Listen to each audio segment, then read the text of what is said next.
everyone. My name is Sinéad Whelehan. The main focus of today is introducing our community to some really outstanding people. And one of them is with us at this very moment. His name is Dr. Joseph Burkes. Dr. Burkes is a lifelong peace and social justice activist, starting in the 1960s, especially in the 60s, 70s, and 80s. He is a retired internal medicine physician. He had a career of about 30 years. He lives in LA and also outside of San Francisco. And he's a volunteer UFO investigator since 1992. He's volunteered with Sea Study, MUFON, Rahma, which is the Peruvian contact movement, and the free organization run by, right now, Reinerio Hernandez in particular. He believes that ETs are here to help us, and he's going to talk to us about why that is. He also spent 5 years in the 90s working with Dr. Stephen Greer's initiative, the CE5 Contact Initiative, and he writes on contact methodologies and on contact mechanisms, for example, illusion, which is something I'm dying to ask Dr. Burkes about today. And he believes that we need to create a sustainable world peace, particularly that is based on environmental and social justice. I thought that you might like to expand a little bit first on your background and experience, just to give people a fuller sense of who you are. Thank you so much, Sinéad, and also Michael, for doing this interview and the upcoming documentary. I grew up under the nuclear shadow. I was the first generation born after the detonation of the atomic bomb. And children growing up during those years were faced with a totally new situation. And that was that we were told we might be the last generation because of the threat of the nuclear arms race. The United States and the Soviet Union built tens of thousands of nuclear weapons. Many were on hair trigger alert. And there were numerous instances, so-called broken arrows, when nuclear weapons had accidents where detonations could have occurred. They did not. Nevertheless, we knew these weapons of mass destruction were a scourge on mankind, and hundreds of thousands of people in many countries all over the world united to be part of an anti-nuclear movement. And as a child, I was growing up under the nuclear shadow. We used to have preparation for nuclear combat by hiding under our desks, which the children thought was absurd, because one nuclear bomb would not be survivable by hiding under your desks. But this was the consciousness. We thought nuclear war very well might happen within our lifetime. And was also in the United States in the 1960s, so there was the civil rights movement, Martin Luther King, Malcolm X, many other prominent African-American activists demanding social justice, end of racial discrimination. And there was the Vietnam War, and I was in the first demonstration against the war in Vietnam in 1962 in front of the United Nations. And 13 years later, the war finally ended, with several million Indo-Chinese people killed and 50,000 Americans and hundreds of thousands of Americans severely injured. Mm-hmm. That war was totally unnecessary from our point of view. It was a terrible waste. So this is sort of my background, peace and social justice movements. I was very impressed when I started to learn about UFOs that flying saucers on an ongoing basis from the very beginning of the nuclear era showed up over nuclear bases, SAC, Strategic Air Command, bomber bases, prepper facilities that were building nuclear weapons or storing them.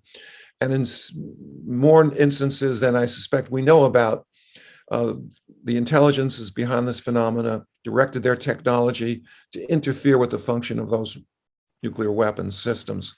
To me, that was a sign of solidarity with the humans who were working against the nuclear weapons. And I believe that those acts by themselves stand as an important warning to mankind that these are not weapons in their usual sense.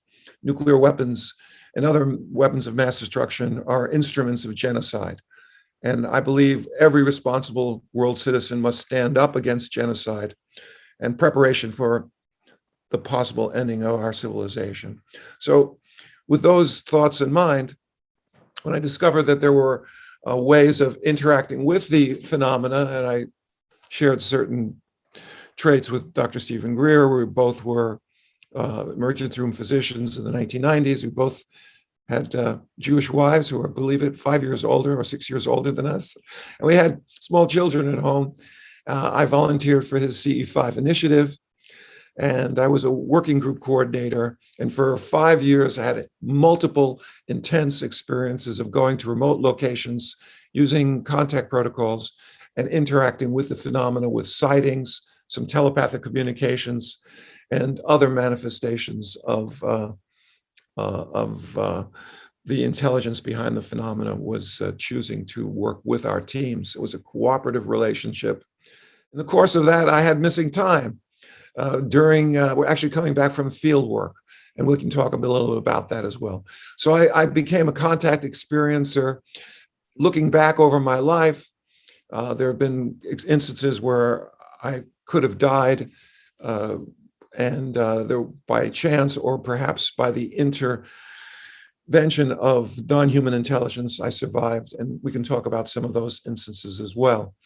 So I feel that I've probably been a contact experiencer long before I joined the Human Initiated Contact Network, and I'm hopeful that our efforts will, as you mentioned in the introduction, develop a worldwide movement that links peace and social and environmental justice to the phenomena that are called flying saucers. I think there is a direct link between them. And it's not only in terms of their interventions at nuclear missile stations and other American and international weapon stations, but also there's a consciousness connection which will lead to a radical transformation of the way we see ourselves in the universe. Fascinating to me how people come into this field. I'm always very interested in the origin story, just the idea that everyone has a sort of sense of almost being born again, when they have an awakening or they have this experience. It's as if it just blows your paradigm apart. Your life, it cannot be the same again.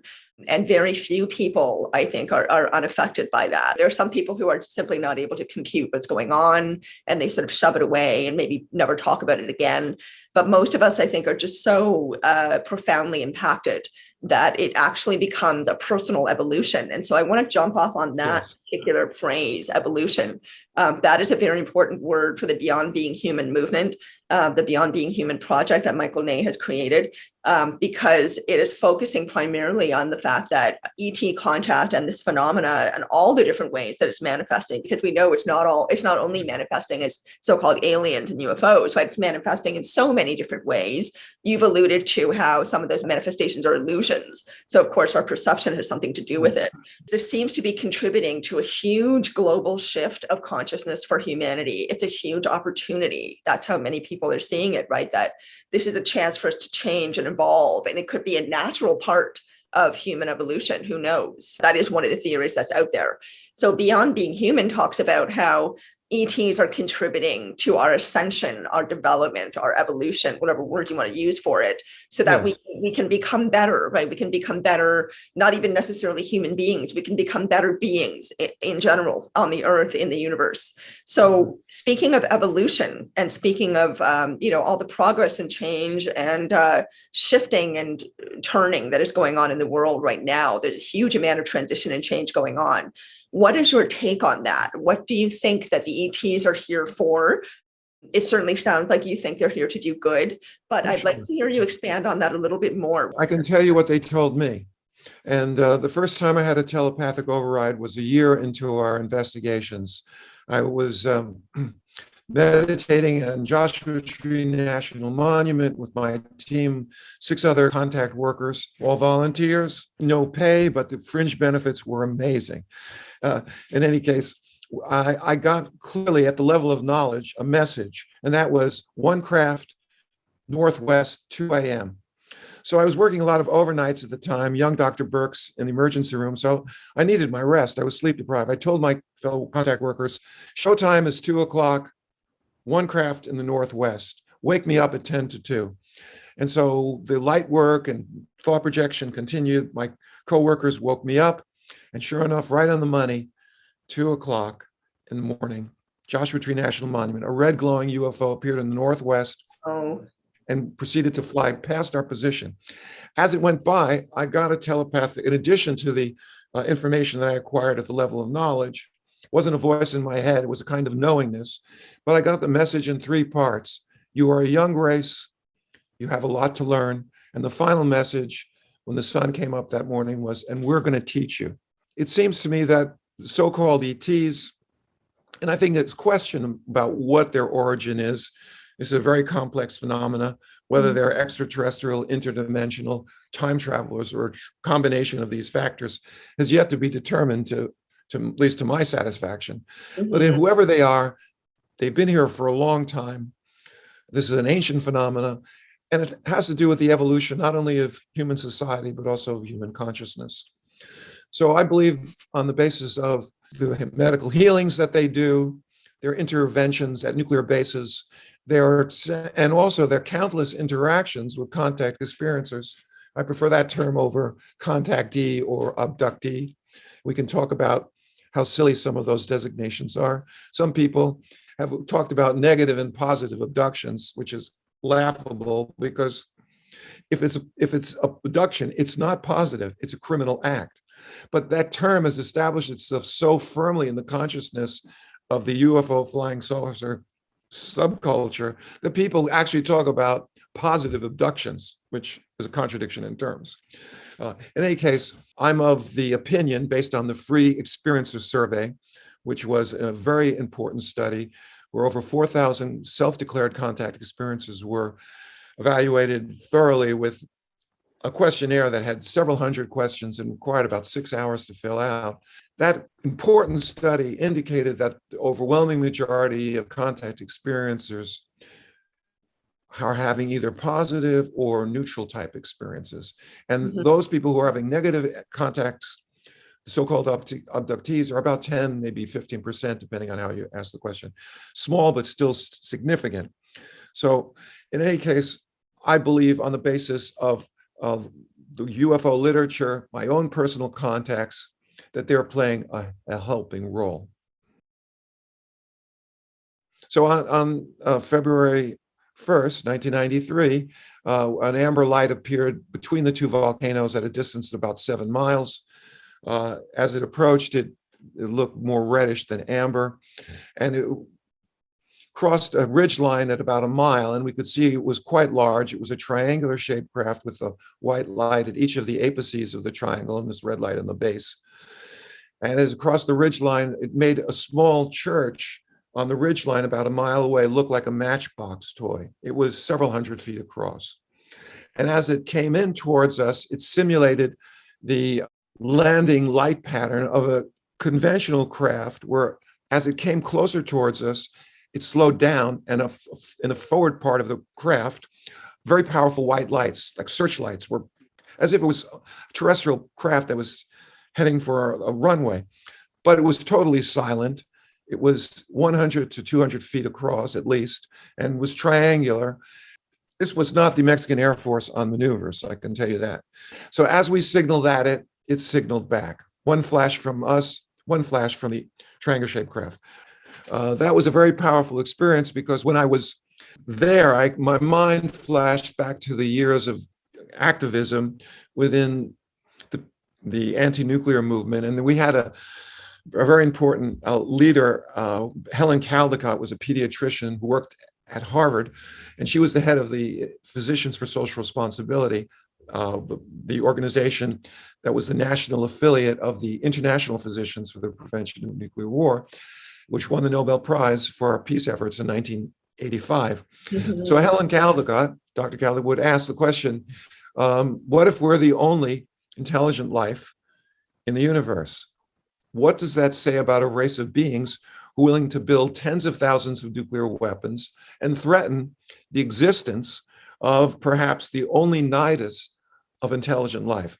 She said that it bespoke of a hatred of ourselves, of our civilization, of our children who would die, and of the creator herself. She was feminist.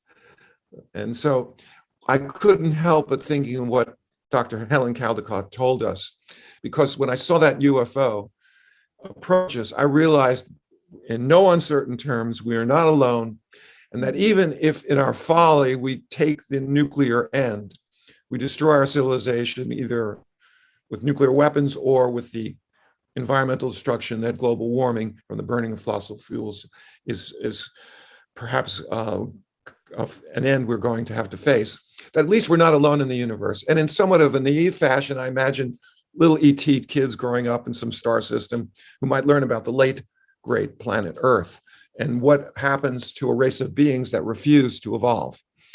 So that was a very powerful moment, because all I could say in my mind was, yes, we're not alone. So that was perhaps the one sighting that was the most powerful.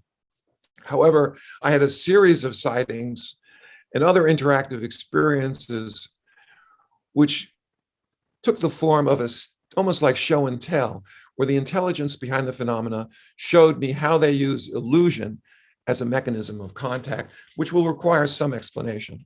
Love to hear you speak about that. Please do. I personally feel that, this is part of the consciousness aspect, right? It's our perception and the way in which we are perceiving and receiving what is being offered to us by the phenomena. And one of the predominant theories out there is that what we see is based on our own preconceived notions, our own sort of conditioning, our own, experience and worldview. Do you think that that is the case? Well, how are these illusions happening? I mean, what do you think is going on there? Technology is definitely involved, and they showed me some aspects of the technology in these contact experiences. But before we get into that explanation, we should also state that there's a problem with ufology. And that is that if you look at some literature, the types of craft that people are describing are numerous. You have diamond-shaped objects, you have triangular-shaped objects, you have glows, you have flying saucers, you have objects that appear to change their shape. There's no such thing as a standard UFO. About 100 different models are described in the UFO literature. So if the intelligence behind the phenomena some of the time is projecting hologram-like projections, that could explain the multitude of different craft that we're seeing. Some are definitely physical because they can be picked up on radar. If you believe the stories of crashed saucers and retrievals, which I believe are true, then some of the hardware is physical. But if they have the technology to create illusions, think of the benefits for the intelligence behind the phenomenon.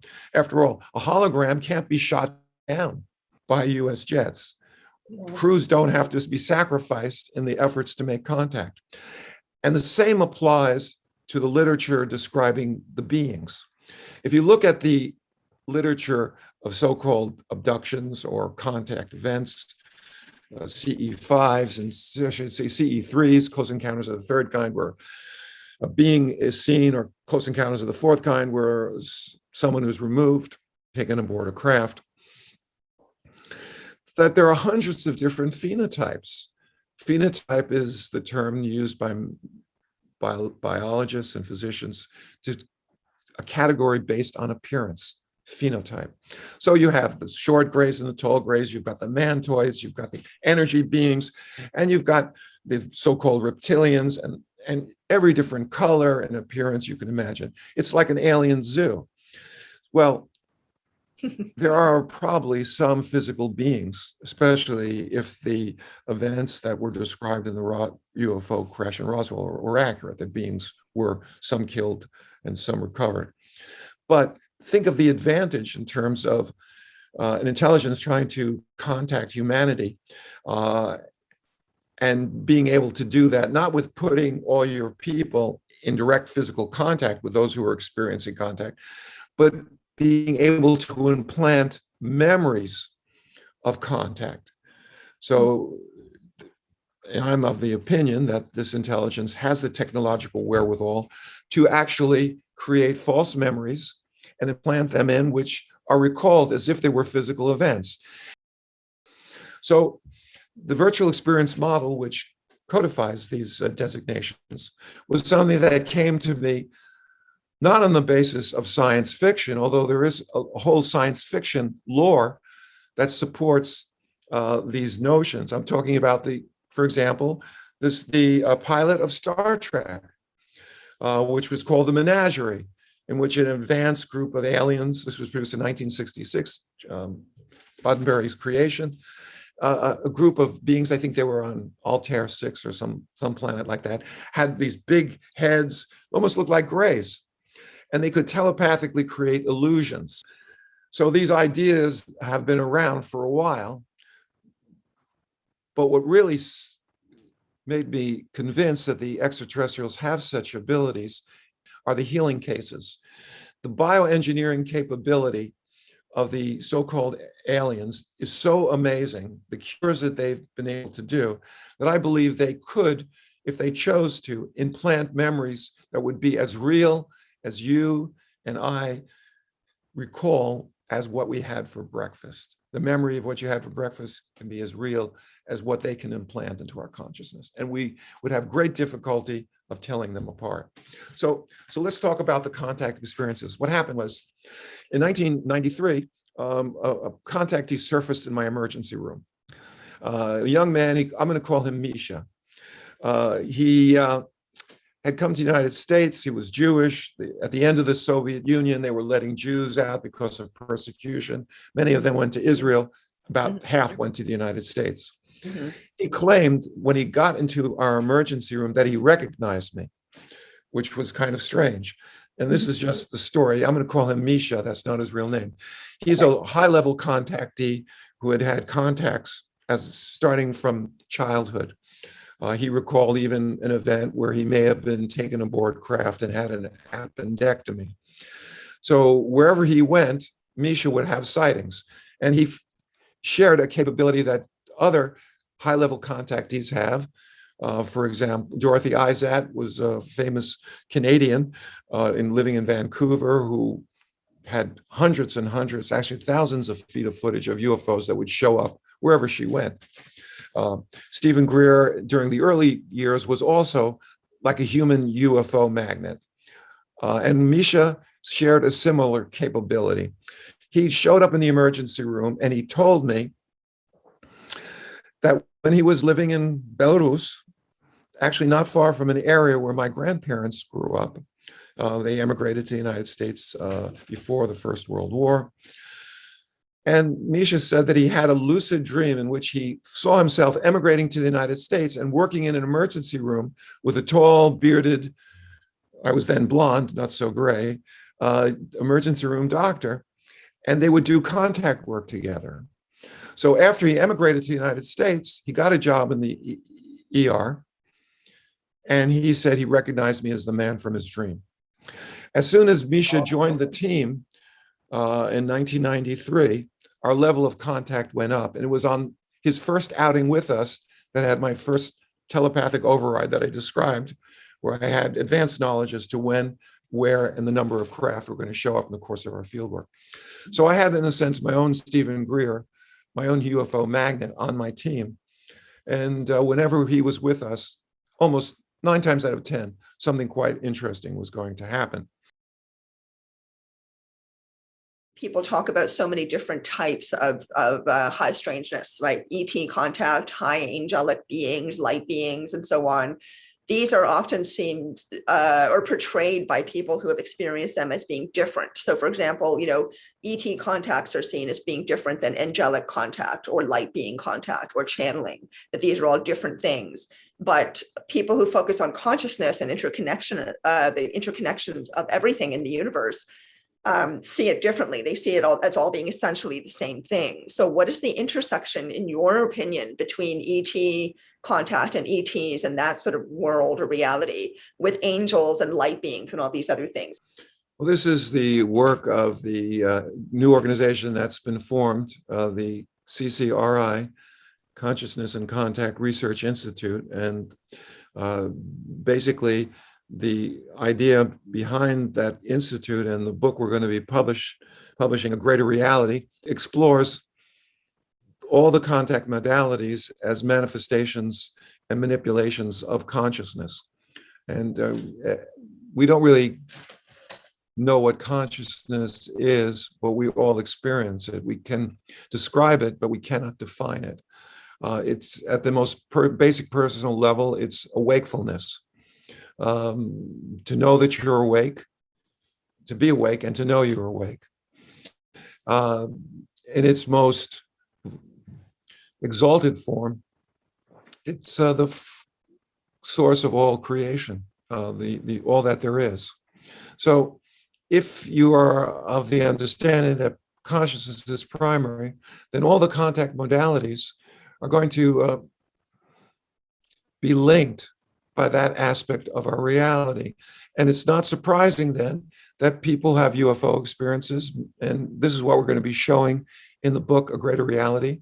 Contact experiencers have multiple modalities manifesting in their life. They have ghost sightings. They have the number of people who are contact experiencers and have near-death experiences is a very large percentage, depending on how, which population you're dealing with. So this is something that we're all going to have to explore in terms of doing the necessary work for our civilization to continue. Because right now we're in what you could call, from a spiritual point of view, the egoic mind paradigm. The ego is defined as identification with form. What forms does the ego define itself in terms of? Everything that you can imagine: money, power. The ego identifies with one religion over another, which is a thought form. And what's different about consciousness? Consciousness is that which has no form. Yeah. Pure thought, pure mind. So as long as we're in the egoic mind structures, we're going to be man against man, man against woman, man against nature. Conflict will forever result as people, instead of seeing the oneness that unifies us, it's consciousness, they will focus on the different aspects of the beings that they are confronted with. So the ego looks for form and identifies with form. And as long as we do that, we will be on a one-way ticket to destruction. Or we can start identifying with that which has no form. You can't eat consciousness. You can't define consciousness. And yet you can experience it as the basis of your existence. So when I first started the work as a CE5 field investigator, one of the things that resonated with me most was the idea that consciousness is the golden thread that ties us all together. How were we able to go out to try to contact beings from perhaps other star systems? Well, they certainly didn't share our history or their language. And if they are physical beings that evolved, our evolutionary history is going to be different. What about them that we can find in common? Well, what we find in common with them is that if we look into the eyes of such beings, we know we're looking into a being who is awake as we are and knows we are awake, knows that he's awake, she's awake. So consciousness is the golden thread that ties us and will together, not only as the human race, but as all races and all intelligent life in the universe. And if we are going to survive, then we're going to have to learn to celebrate that oneness instead of focusing on all the forms that are paraded before us in the world of form. I coined an expression. I said, and I've written it on some of my papers, we look inwards towards the formless realms of consciousness to become the change we want to see in the world.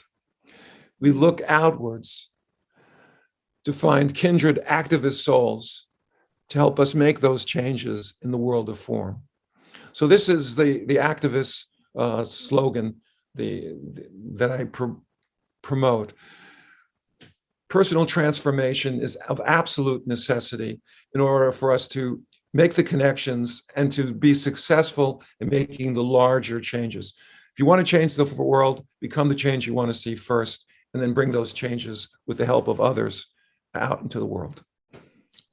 Joseph, I want to end the interview right there because that is such a beautiful last message. And I just really appreciate how beautifully you put everything together, your knowledge and your understanding, because it certainly helps the audience and myself to understand where you're coming from and why these things are important. So thank you, Joseph, for all the heart and wisdom and knowledge and compassion and expertise and experience you've brought to this interview. It really is inspiring. You have committed decades of very hard work in a variety of ways to this incredibly valuable enterprise, perhaps the most valuable that we have ever had on this planet. So we are very fortunate to be alive at such a time, aren't we? Even though it seems like there's a lot of darkness, of course, that is part of the dualistic reality we live in. There is also an incredible amount of exciting progress that is going on, and we get to see that happen and be part of it, which is really something else. So I'm so grateful for you being part of that and for you being a leader in the field, Joseph. Thank you for being here today. It's a pleasure. Thank you for giving me an opportunity to share.